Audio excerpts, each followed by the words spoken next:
Hello दोस्तों, आपका स्वागत है हमारे चैनल चैंपियन जैद पर। मैं हूं आपका दोस्त मोहम्मद जैद। और दोस्तों आज हम पढ़ेंगे पाठ्य पुस्तक का 7वां चैप्टर, दैट इज़ पेड़ होने का अर्थ। और यह एक कविता है, इसके लेखक है डॉक्टर मुकेश गौतम और यह हमें बोर्ड एग्जाम 2022 में आया था इसका रसास्वादन करने। आइए पढ़ते हैं। पहले कवि परिचय देखते हैं, कवि के बारे में थोड़ा सा जानते हैं। डॉक्टर मुकेश गौतम जी का जन्म 1 जुलाई 1970 में उत्तर प्रदेश के सहारनपुर में हुआ था। ठीक है, आधुनिक कवियों में आपने अपनी विशिष्ट पहचान बनाई है। जो मॉडर्न कवि थे उसमें इनकी अलग ही पहचान थी। आपके आधुनिक भावबोध को सहज सीधे रूप में अभिव्यक्तित किया है। ठीक है, सीधे तरीके से अपनी कविताओं को लिखते थे, ठीक है, प्रस्तुत करते थे। वर्तमान मनुष्य की समस्याएं और प्रकृति के साथ हो रहे क्रूर मजाक आपके काव्य में प्रखरता से उभर कर आते हैं। मतलब बेसिकली इनकी जो कविताएं थे वो किस रिलेटेड होती थी? नेचर से रिलेटेड, नेचर पे जो भी अत्याचार हो रहा है उससे रिलेटेड होती थी। आप हास्य व्यंग्य के लोकप्रिय मंचीय कवि हैं और फिर भी सामाजिक सरोकार की भावना आपके काव्य में मुख्य स्वर हैं। ठीक है, बेसिकली ये ज़्यादातर कॉमेडी वगैरह की कविताएं लिखते थे जिनसे पढ़कर हंसी आती थी लोगों को, लेकिन उनसे भी ये समाज के प्रति जो मैसेज देना रहता था उसे देना नहीं बोलते थे, है ना। आपकी समग्र रचनाओं की भाषा अत्यंत सरल, सहज तथा मन को छू जाती है। मतलब बेसिकली इनकी जो रचनाएं थी उसकी भाषा काफ़ी ज़्यादा सिंपल होती थी, पढ़ने में आसानी होती थी। आपके काव्य में बड़े ही स्वाभाविक और लोक व्यवहार के बिंब, प्रतीक और प्रतिमाम आते हैं जो प्रभावशाली ढंग से आपकी भावों और विचारों का संप्रेषण पाठक तक करते हैं। ठीक है, मतलब जो भी पाठक रीड कर रहे हैं इनकी बुक को, तो इनके जो काव्य वो बहुत ही स्वाभाविक और लोक व्यवहारिक होते हैं ताकि अच्छे से प्रस्तुत कर सकें और पाठक तक अपना संदेश पहुंचा सकें। अच्छा, इनकी प्रमुख कृतियां अपनों के बीच, सतह और शिखर, सच्चाइयों के रूबरू, वृक्षों के हक में लगातार कविता, प्रेम समर्थक है पेड़, इसकी क्या ज़रूरत थी, ये कविता संग्रह आदि। ठीक है, संग्रह मतलब ग्रुप बेसिकली। विधा परिचय, अब ये जो कविता है इसकी विधा है नई कविता। विधा भी लिखने आता है रसास्वादन में, ध्यान रखना। इसकी विधा है नई कविता। नई कविता पहले भी हम लोग पढ़ चुके हैं। कौन से पढ़े थे ज़रा बताओ, कमेंट मत करना, सोच लो बस। नए भावबोध को व्यक्त करने के लिए काव्य क्षेत्र में नए प्रयोग, शिल्प और भावापेक्ष के स्तर पर किए गए। ठीक है, नए शब्द प्रयुक्त हुए, नए प्रतिमान, उपमान और प्रतीकों को तलाशा गया। ठीक है, मतलब नए नए शब्द निकाले गए, नए नए प्रतिमान आए, नए नए उपमान आए, नए नए अलंकार आए। मतलब बेसिकली उस अलंकार के नए नए एग्जाम्पल्स आए और उनको निकाला गया तो उनसे बनी एक नई कविता। ठीक है, फलतः मतलब रिजल्टिंग नई कविता आज के व्यस्ततम मनुष्य का दर्पण बन गई है और आसपास की सच्चाई की तस्वीर। तो ये नई कविता जो है बेसिकली इसलिए इसको नई कविता बुलाते हैं क्योंकि इसमें हम लोग क्या करते हैं, जो उपमान वगैरह है उसमें हम लोग नए नए एग्जाम्पल्स को लिखते हैं, नए नए शब्दों का चयन करते हैं, इसलिए हम लोग इसको नई कविता बोलते हैं। पाठ परिचय देखते हैं। प्रकृति मनुष्य के जीवन की स्पंदन है और पेड़ इस स्पंदन का पोषक तत्व है। तो स्पंदन मतलब बेसिकली दिल कह सकते हो आप लोग। ठीक है, दिल की धड़कन टाइप कह सकते हो आप लोग। तो प्रकृति जो है वो मनुष्य के जीवन के दिल की धड़कन है और इस दिल की धड़कन का जो पोषक है वो कौन है? पेड़ है। पोषक मतलब उसे संभालने वाला, उसको पालन पोषण करने वाला, है ना, वो कौन है? पेड़ है।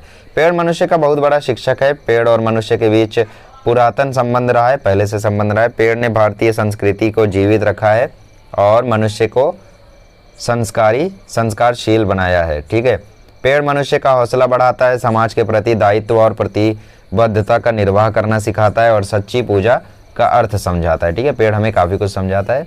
कवि ने मनुष्य जीवन में पेड़ की विभिन्नार्थी भूमिकाएं को स्पष्ट करते हुए उसके होने की आवश्यकता की ओर संकेत किया हुआ है और सब कुछ दूसरों को देकर पेड़ जो अपना जीवन की सार्थकता और सिद्ध करता है। ठीक है, पेड़ अपने जीवन की सार्थकता को सिद्ध करता है। मतलब पेड़ अपना कितना सिंपल जीवन जीता है वो इससे सिद्ध होता है कि भाई वो जो कुछ कमाता है, जो कुछ पाता है, वो सब कुछ दूसरों को दे देता है, खुद कुछ भी लेकर नहीं जाता है।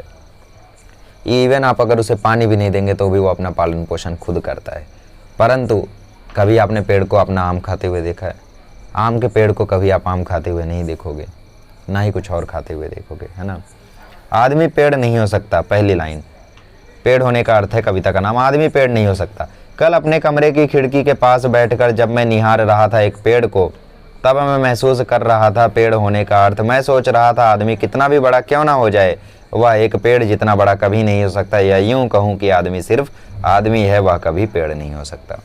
मतलब बेसिकली यहाँ पे कवि कहते हैं कि कल अपने कमरे की खिड़की के पास बैठकर मैं जब पेड़ को देख रहा था तो मैंने बोला यार पेड़ कितना बड़ा है। और पेड़ होने का अर्थ मतलब बेसिकली पेड़ की पॉइंट ऑफ व्यू से मैं जब दुनिया को देख रहा था तो मैं समझने की कोशिश कर रहा था कि कैसा महसूस होता है एक पेड़ होना, है ना। तो आदमी कितना भी बड़ा क्यों ना हो जाए, वह एक पेड़ जितना बड़ा कभी नहीं हो सकता। या यूं बोल दूं कि आदमी आदमी है, वह पेड़ ही नहीं हो सकता कितना भी बड़ा क्यों ना हो जाए। क्यों?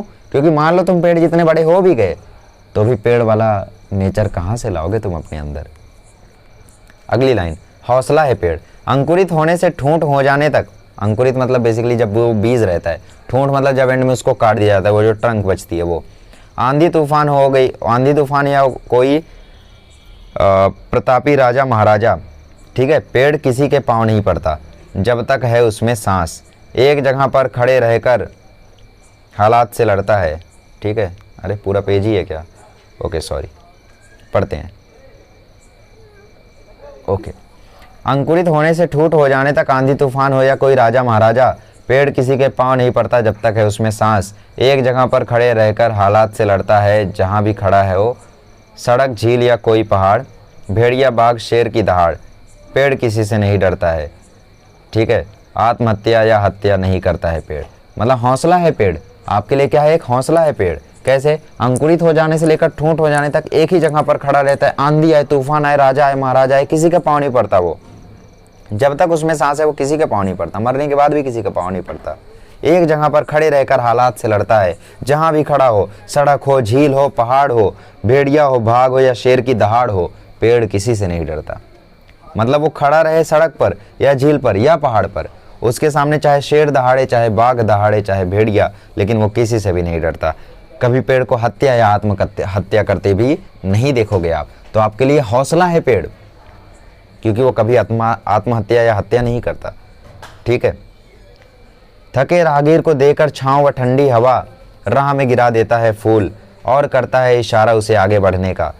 मतलब बेसिकली जो राहगीर, जो प्रवासी होते हैं, जो सफ़र करते हैं, ठीक है, सफ़र मतलब SUFFER वाला नहीं, सफ़र मतलब हिंदी वाला सफ़र।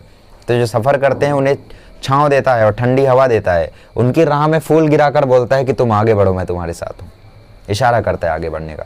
पेड़ करता है सभी का स्वागत, देता है सभी को विदाई, गांव के रास्ते का वह पेड़ आज भी मुस्कुरा रहा है, हालांकि वह सीधा नहीं टेढ़ा पड़ा है। सच तो यह है कि रात भर तूफान से लड़ा है। क्या बात है, मतलब पेड़ करता है सभी का स्वागत, पेड़ करता है सबकी विदाई। ठीक है, मतलब जिसका भी स्वागत, कोई भी आए तो उसका स्वागत पेड़ करता है, कोई भी जाए तो पेड़ उसकी विदाई करता है। गांव के रास्ते का वह पेड़ आज भी मुस्कुरा रहा है। ठीक है, गांव के रास्ते में जो पेड़ पड़ता था वह आज भी मुस्कुरा रहा है, हालांकि वह सीधा नहीं टेढ़ा हो गया है। और अब यह कैसे बताया जाए? सच तो यह है कि वो रात भर एक तूफान से लड़ा है जिसके कारण टेढ़ा हो गया है। हालांकि वह सीधा नहीं टेढ़ा पड़ा है, सच तो यह है कि रात भर तूफान से लड़ा है। खुद घायल है वह पेड़, लेकिन क्या देखा नहीं तुमने, उस पर अब भी सुरक्षित चहचहाती हुई चिड़िया के बच्चों का घोंसला है। जी हाँ, सच तो यह है कि पेड़ बहुत बड़ा हौसला है।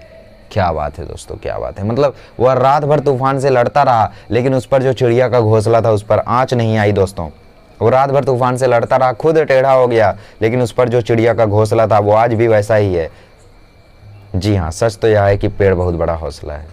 चहचहाते हुए चिड़िया के बच्चों का घोंसला है। जी हाँ, सच तो यह है कि पेड़ बहुत बड़ा हौसला है। आइए आगे बढ़ते हैं। दाता है पेड़। ठीक है, दाता है पेड़। दाता मतलब जो दान करे। देखते हैं कैसे दान करता है। जड़, तना, शाखा, पत्ती, पुष्प, फल और बीज। जड़ मतलब रूट्स, तना मतलब आप लोग जानते हैं ना, तना खींचा जैसे बोलते हैं। शाखा मतलब डाल हो गया, पत्ती मतलब पत्ती, पुष्प मतलब ऐसे फूल होता है, फल मतलब फल, और बीज मतलब बीज हो गया, है ना। फल और बीज तो जानते होगे। ताना मतलब बेसिकली जो विंस होती है, लटकी जो रहती है ना, पतली पतली रस्सियों जैसी, वो होता है। हमारे लिए तो ये है पेड़ की हर एक चीज़। ठीक है, पेड़ की हर एक चीज़ हमारे लिए है, बल्कि पत्ती से लेकर फूल से लेकर फल से लेकर रूट्स तक सब हमारे लिए काम आता है। किसी ने उसे पूजा, किसी ने उस पर कुल्हाड़ी चलाई, पर कोई बताए क्या पेड़ ने एक बूंद भी आंसू की गिराई। क्या बात है। किसी ने की पूजा, किसी ने उस पर कुल्हाड़ी चलाई, पर कोई बताए क्या पेड़ ने कभी आंसू की एक बूंद भी गिराई। नहीं, पेड़ कभी नहीं रोता दोस्तों। उस पर कुल्हाड़ी चला दो या उसकी पूजा कर दो तो खुशी से भी नहीं रोता, है ना। हमारी सांसों के लिए शुद्ध हवा, बीमारी के लिए दवा, शव यात्रा, शगुन या बारात, सभी के लिए देता है पुष्प की सौगात।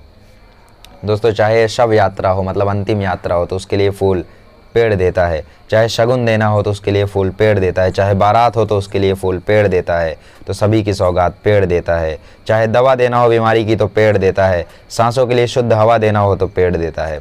आदिकाल से आज तक सुबह शाम दिन रात हमेशा देता आया है मनुष्य का साथ। कवि को मिल कागज कलम स्याही, वैद्य हकीम को दवाई, शासन या प्रशासन सभी को बैठने के लिए कुर्सी मेज आसान। जो हम उपयोग नहीं कर सके वृक्ष ऐसा एक भी नहीं चीज़ है। वृक्ष के पास ऐसी एक भी चीज़ नहीं है। जी हाँ, सच तो यह है, पेड़ संत है, दधीची है, दधीची है। ठीक है, तो यहाँ पे देखो क्या लिखा हुआ, हम थोड़ा सा समझते हैं। यहाँ पे सुबह शाम दिन रात हमेशा देता आया है मनुष्य का साथ। चाहे सुबह हो, शाम हो, दिन हो, रात हो, पेड़ कभी नहीं जाता, वह हमेशा आपके लिए वहीं पर खड़ा रहता है। हमेशा देता आया है वह मनुष्य का साथ। कवि को मिला कागज कलम स्याही, मतलब कोई जो कवि है, पोइट है, उसको क्या मिला? उसको कागज कलम स्याही मिला। वैद्य और हकीम को मिली दवाई। ठीक है, शासन हो या प्रशासन हो सभी को बैठने के लिए मिला कुर्सी मेज और आसन। शासन या प्रशासन सभी को बैठने के लिए मिला कुर्सी मेज और आसन। जो हम उपयोग नहीं करें वृक्ष के पास ऐसी कोई एक भी नहीं है चीज़। ठीक है, मतलब वृक्ष के पास जितनी भी चीज़ें हैं सारे हमारी उपयोग की हैं। चाहे आप उसकी शाखाएं ले लो, चाहे पत्ती ले लो, चाहे फूल ले लो, चाहे फल ले लो, चाहे रूट्स ले लो। रूट्स भी कई सारी दवाइयाँ बनाने में काम आते हैं। ठीक है, बहुत काम के हैं। तो सब कुछ उसका हमारे उपयोग का है। उसके पास ऐसा कोई भी चीज़ नहीं है जो हमारे उपयोग का ना हो। जी हाँ, सच तो यह है कि पेड़ संत है, दधीची है। पेड़ संत है, दधीची है। बहुत बड़ा दाता है पेड़। दधीची मतलब बहुत ही बड़ा दाता है पेड़। ठीक है, पेड़ संत है, ऐसा यहाँ पे लिखा हुआ है। दधीची एक ऋषि जिन्होंने वृत्रासुर का वध करने हेतु अस्त्र बनाने के लिए इंद्र को अपनी हड्डियाँ दी थी। ठीक है, मतलब बेसिकली इन्होंने ये जो ऋषि थे दधीची बेसिकली एक ऋषि का नाम है जिन्होंने अपनी हड्डी दान कर दी थी। अपनी हड्डी दे दिया था अपनी, ताकि वो एक असुर को मारने के लिए अस्त्र बना सके। ठीक है, वृत्रासुर उसका नाम था। तो उस असुर को मारने के लिए उन्होंने या हासिल करने के लिए, शक्तियाँ हासिल करने के लिए उन्होंने अपनी हड्डियाँ दे दी थी। तो उन्हीं से कंपेयर किया गया पेड़ को कि पेड़ वो है। प्रेम समर्थक में है पेड़, कविता संग्रह से। तो यह थी कविता। ठीक है, तो आई होप आप लोगों को कविता पसंद आई होगी, इंस्पिरेशन भी मिला होगा। फिलहाल दोस्तों मैं ये वीडियो बना रहा था बालकनी पे बैठ के और मेरे सामने सुंदर सुंदर पेड़ हैं, तो मुझे काफ़ी अच्छा लगा वीडियो बनाते हुए। चलिए, आई होप आपको लेक्चर समझ में आएगा। अगले लेक्चर में मिलेंगे तो हम पढ़ेंगे 8th चैप्टर। चलिए, थैंक यू सो मच।